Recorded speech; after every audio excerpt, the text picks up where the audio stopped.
Hermon Mountain is set to change hands in the near future. WABI spoke with the soon-to-be new owners this afternoon. Tim McClary, Dave Hart, Hayden Jenkins, and Heidi Garrett make up the group that are set to acquire the ski area from longtime owner Bill Whitcomb.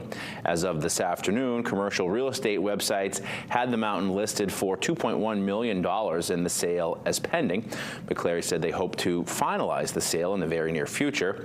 All of the buyers live in the Hermon area. They say they're very involved in their communities and are excited to be able to keep the mountain going and the ownership local.